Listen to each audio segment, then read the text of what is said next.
18 stories down below the ground.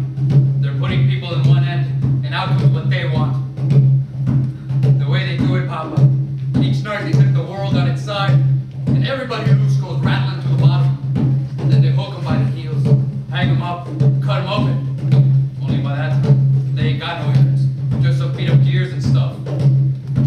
You think I'm raving because it sounds too awful to be true? Oh my God, there's lots of things that's true, even if they never really happened.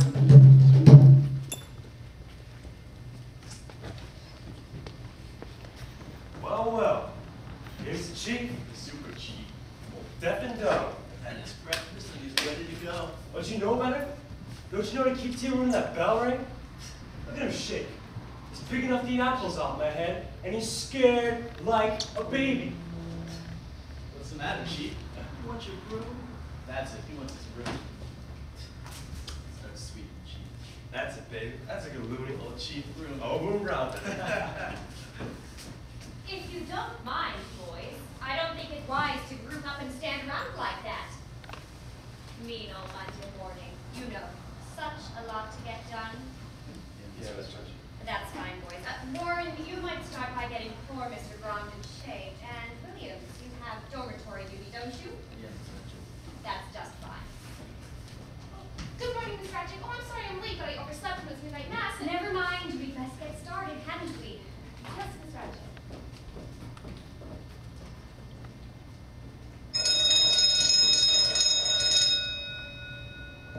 Medication. All patients to the day room. Medication.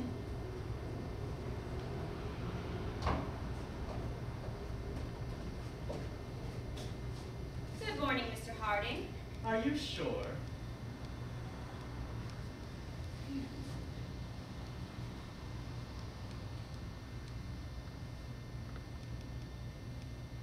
Dear Lord, for the tranquility we are about to receive, thank you. Billy, dear, I spoke to your mother last night. I had to tell her Oh, what did you say? that you were very sorry and had promised not to try it again. Thank you, Miss Ratchet. Treat it all, dear. Thank you. Oh, morning, Mr. Scanlon. Mr. Cheswick. Hey, wait, honey. Wait a second, honey. What are these? Medication. Oh, well, Christ, I can see that, but for the love of God, all I want to know is what they are. Mr. Cheswick, will you please just take them for me? No, I want to know what they are first. Tell me. All right. What do you mean it's all right? I just shoved any old shit in him, man. It's not fair. You all this don't time, have and I to don't say want to take that. him. And it's...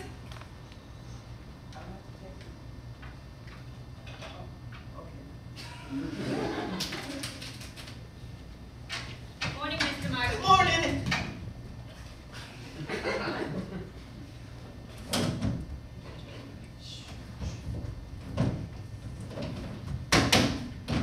Ah, Mr. Ruffley. Fuck them all. Mr. Frederick.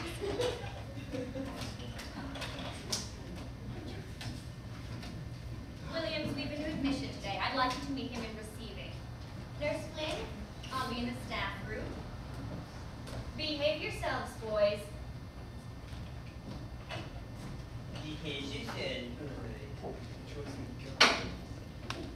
Come back here, damn redskin. Oh, I don't like this, huh? Bzzz.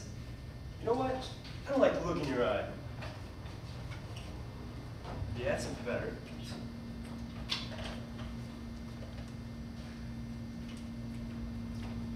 Careful! Oh, no! I didn't need some help with that. No, I don't need any. Martini? Martini. Your deal.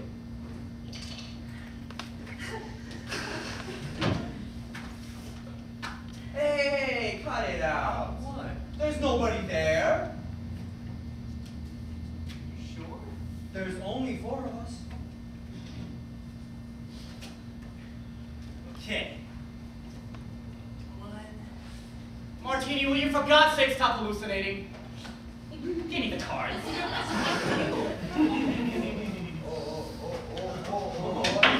Funny. That mousy little nurse over there reminds me of the first time I ever saw a girl take off her clothes. See, I was outside of her house, and I was outside under the tree, and by the time she got down to her little panties, I got chained till I found the freaking tree! That's it, Billy. Write that down. Oh, we're supposed to. Oh yeah, sure, get a gold star. You write down everything I say, and I'm gonna write down some things you did. Shut up, you two! Fuck them all! Oh, for heaven's sake, you're in the madhouse! Fellow psychopaths. As president of the Patients' Council, I, Dale Harding, do hereby decree 10 seconds of blessed therapeutic silence. Buddy, you are so wrong. I don't have to do this, and I don't have to do that, and get the hell away from me, or I'll take it.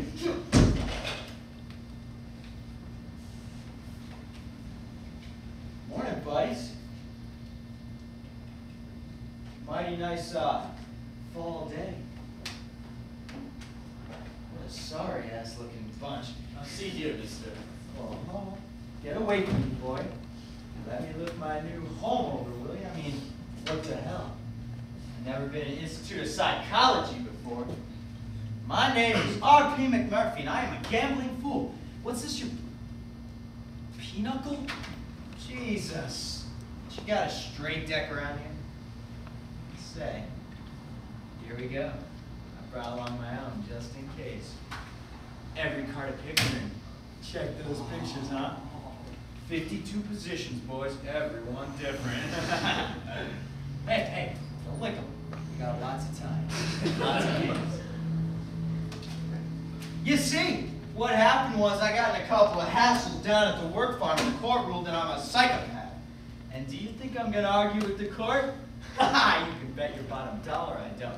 Because if it gets me out of those damn pea fields, I'll be whatever their little heart desires, be it psychopath, or mad dog, or werewolf. Because if I never see another weed note to my dying day, you get the fuck away from me. Listen, buddy, we've got rules here. I've got to take your temperature. I've got to get you showered. No, all you gotta do is let me get acquainted with my new buddies here. If you do one thing more, And you're asking for it.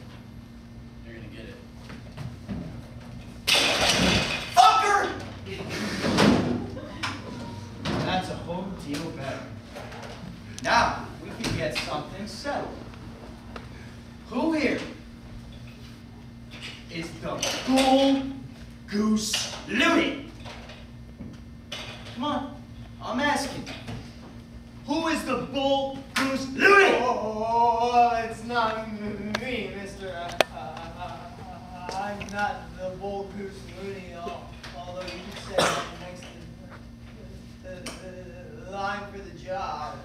Well, buddy, I'm truly glad you're next to the line for the job. And since I'm thinking of taking over this whole shebang, maybe you should take me to your leader. Mr. Harding, you're president of the Patients' Council. Does this gentleman have an appointment? Do you have an appointment, Mr. McMurphy? Mr. Harding is a busy man. This busy man, Harding. Bull Goose Looney? That's right. Will you tell Bull Goose Looney Harding that R.P. McMurphy is waiting to see him, and this nut house ain't big enough for the two of us? You tell him either he meets me man to man, or that he's a yaller skunk and ought to be out of town by sunset. Billy, you tell this young upstart McMurphy that I'll meet him in the main hall at high noon, and we'll settle this affair once and for all with libidos ablazing. Billy, you tell him that R.P. McMurphy is used to being the top man in every situation. So if he's bound to be a loony, he plans on being the stomped down, dadgum, biggest one of all!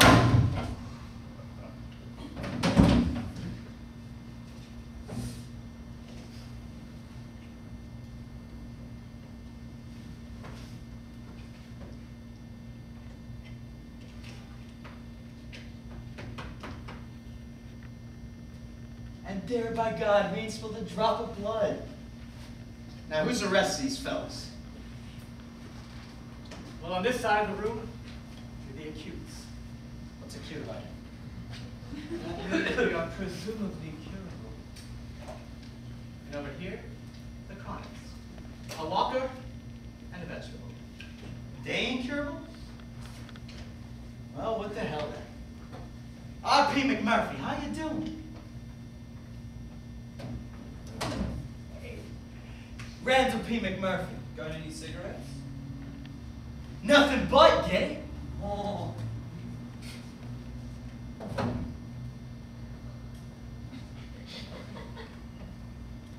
Hey, buddy. No! What do you make? It's a bomb.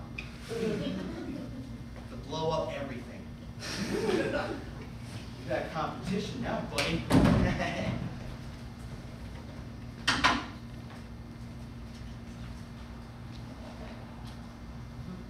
My name is R.P. McMurphy, and I don't like to see a grown man sloshing around his own water. Why don't you go get dry up, right? Pull the nails out. The what? Oh, all right. Fuck them all!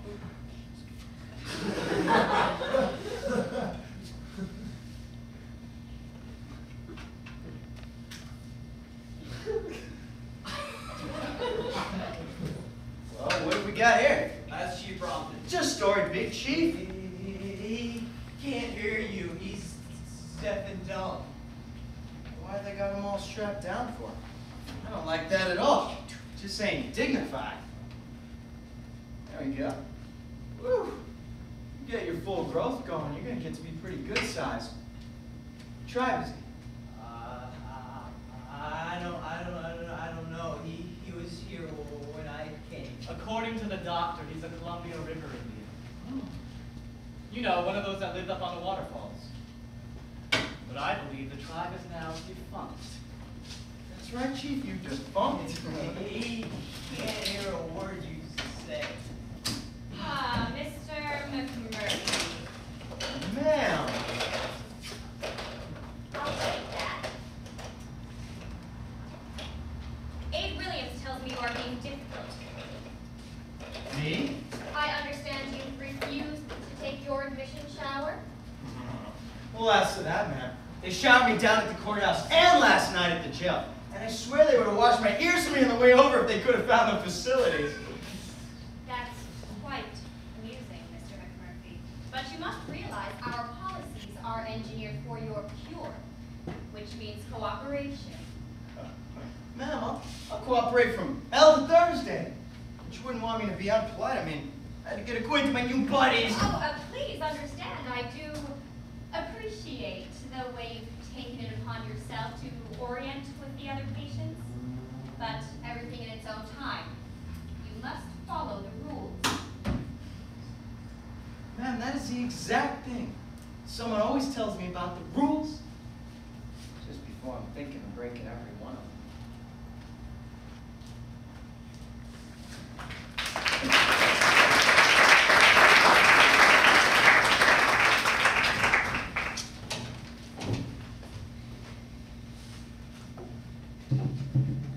New admission, Papa. Now they gotta fix him with controls. They got wires running through each man. And units planted in our heads. We got magnets in the floor so we can't walk any way but what they want. We got stone brains, cast iron guts, and a copper where they took away our nerves. We got cogwheels in our bellies and a welded grin. And every time they throw a switch, it turns us on or off. On or off. We got a network clear across the land. Factories like this one. We're fixing mistakes we made on the outside. Combine, Papa. It's big. Big. Big. Oh, yes, there is too such a thing. They got me way back ago. The way they got you.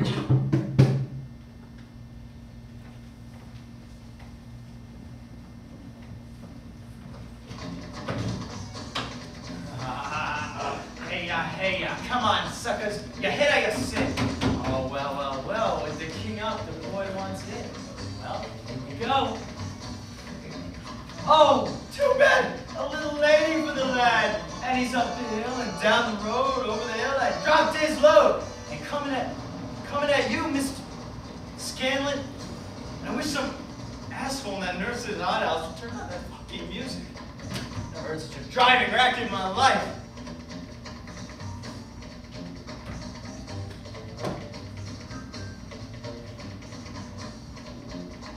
Yes.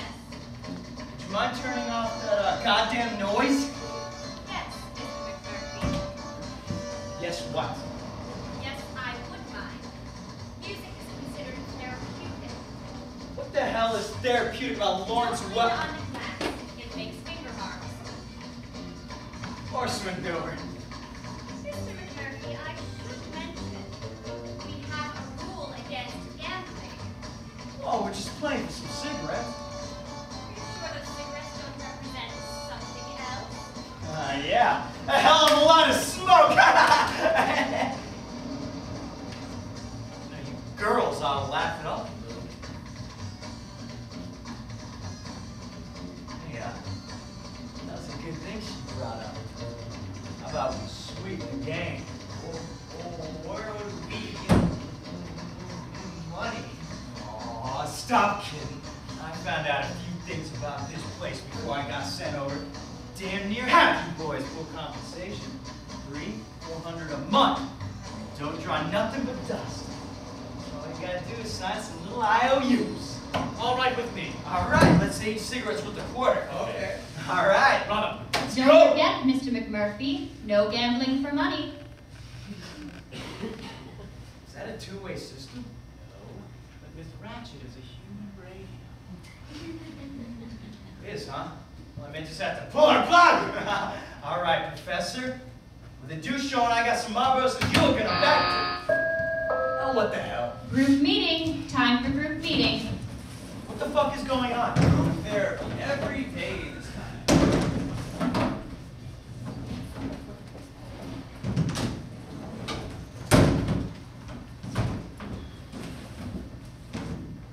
Mr. McMurphy, would you like to join us? Now then, who would like to begin?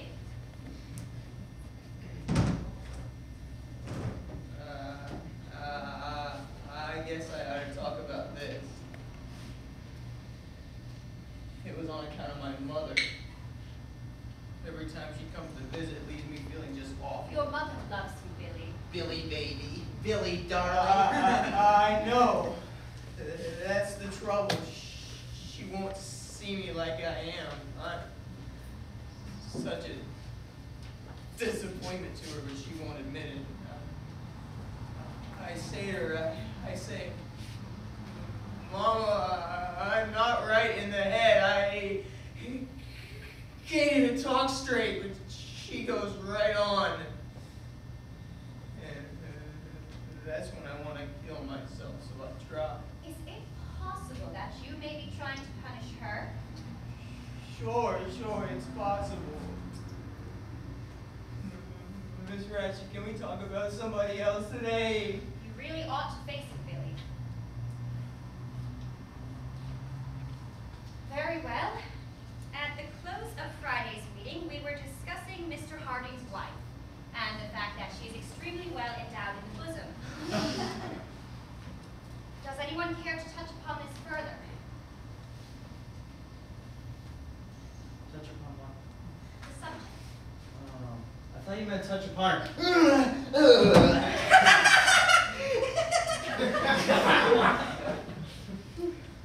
To continue, according to notes entered by various patients in the logbook, Good afternoon, Doctor. Sorry. Yes, we were just talking about Mr. Harding's wife. Whose wife? Oh yeah, I see her. Where? Mamma mia, una papona. La figura della dea. Oh, what I wouldn't give for that man's eyes. McMurphy, Randall Patrick, committed by the state for diagnosis and possible treatment. 35 years old, never married. A history of drunkenness, assault and battery, gambling, disturbing the peace, one arrest for rape. It was statutory. With a child of 15. She said she was 17, and believe me, she was plenty willing. Doctor's examination. She was so willing, Doc, I took the padlock in my pants. Our new admission.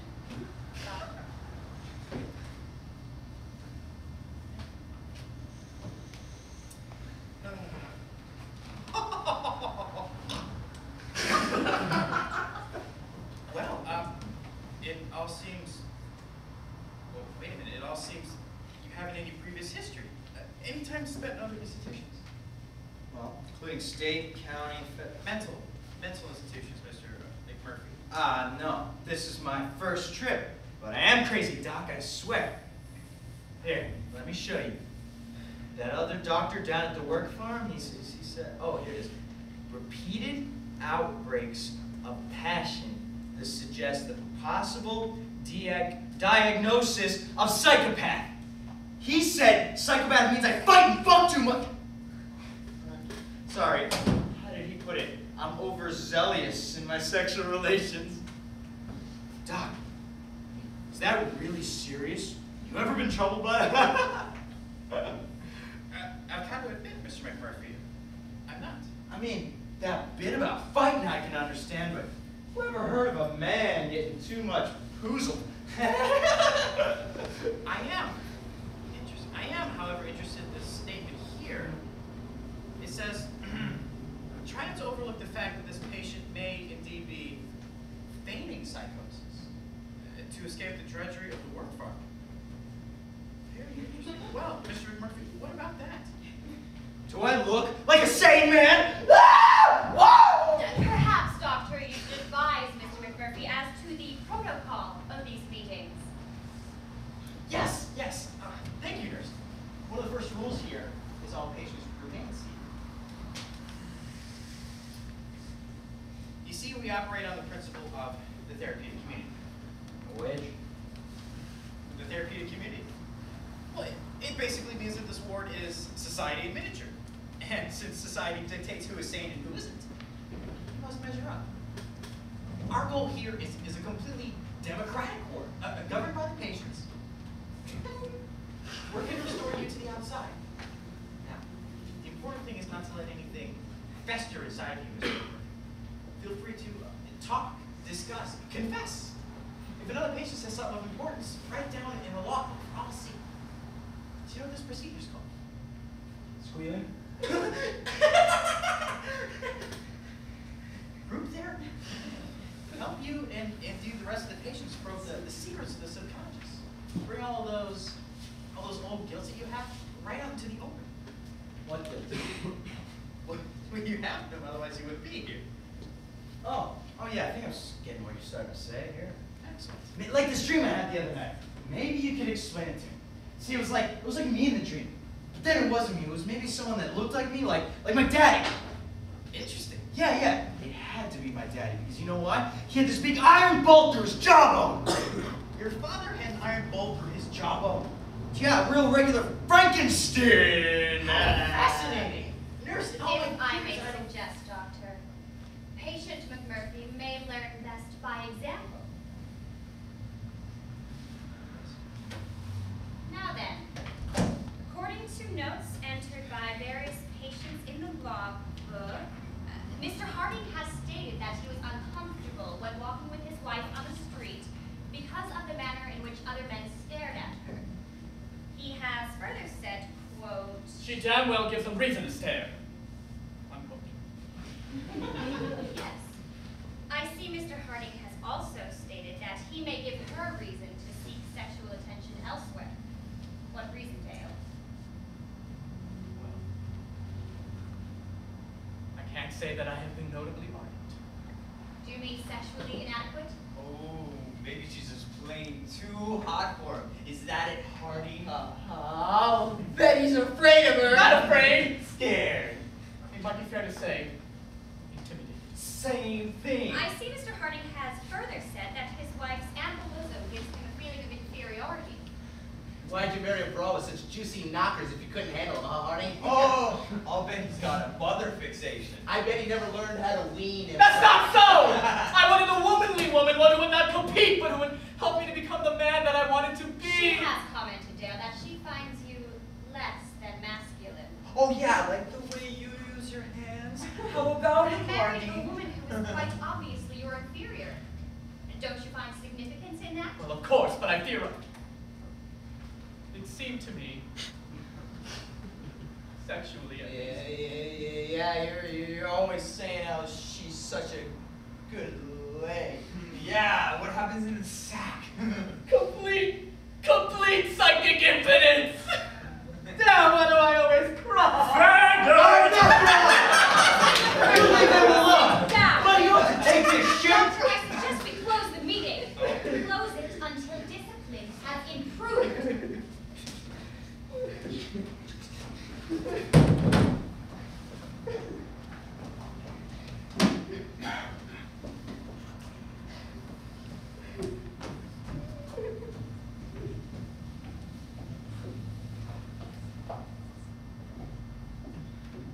is this the way these little meetings usually go? A bunch of chickens at a pecking party? Pecking party? I haven't the faintest notion what you're talking about. Well, then I'll just explain it. A flock gets a sight of blood on some chicken, and they'll go pecking at it, see? Till there's nothing left but blood and bones and feathers. Usually, some of the flock gets spotted in the fracas. Then it's their turn. A pecking party. That certainly is a pleasant analogy, my friend. That's right, my friend. That's exactly what this little meeting reminded me of. And I guess that makes me the chicken with a spot of blood, eh, friend? Yeah, that's right, friend. And you want to know who pecks the first peck? It's that old nurse, that's who! So it's as simple as that. As stupidly simple as that. You're on our ward 6 hours and have already simplified the works of Freud, Jung, and Maxwell Jones and summed it up in one simple analogy. It's a pecking party. Look, buddy, I'm not talking about Fred Young or Who's This Jones. I'm talking about that little meeting and what that nurse did to you. Did to me? In spades! Why, this is incredible. You completely disregard the fact that everything she did was for my benefit. Oh, horse shit! I'm disappointed in you, my friend. I had judged you were much more intelligent than this, but it's evident I made a mistake. Oh, the hell with you, buddy! Oh, yes, I also noticed your primitive brutality. Psychopath with definite sadistic tendencies, probably motivated by unreasoning egomania. And those talents certainly qualify you as a therapist, my friend. Oh, yes, they render you quite capable of criticizing Miss Ratched, although she's a highly regarded psychiatric nurse with 20 years' experience in the field. But you, no doubt, with your talents, could work subconscious miracles, soothe the aching id, and heal the wounded superego. Why, you could cure the whole ward, vegetables and all, in 6 months, ladies and gentlemen, or your money back! Wait a second, are you trying to tell me that the crap that went on today is doing some kind of good? Why else would we subject ourselves to it? Miss Ratched may be a very strict lady, but she's not some kind of monster chicken pecking her eyes out. Yeah, you're right, she ain't pecking at your eyes, she's pecking the family jewels. Miss Ratched! Well, she's like a mother. A tender mother. Oh, don't give me that tender mother crap. She's a ball cutter from way back. I see here, my friend. My psychopathic sidekick. Miss Ratched is a veritable angel of mercy, and why everybody knows it. She's unselfish as the wind, toiling thanklessly for the good of all day after day, 7 days a week. Why, she has no life, no husband, nothing but her work, and everybody knows it. Do you think she enjoys being stern with us? Asking us those questions?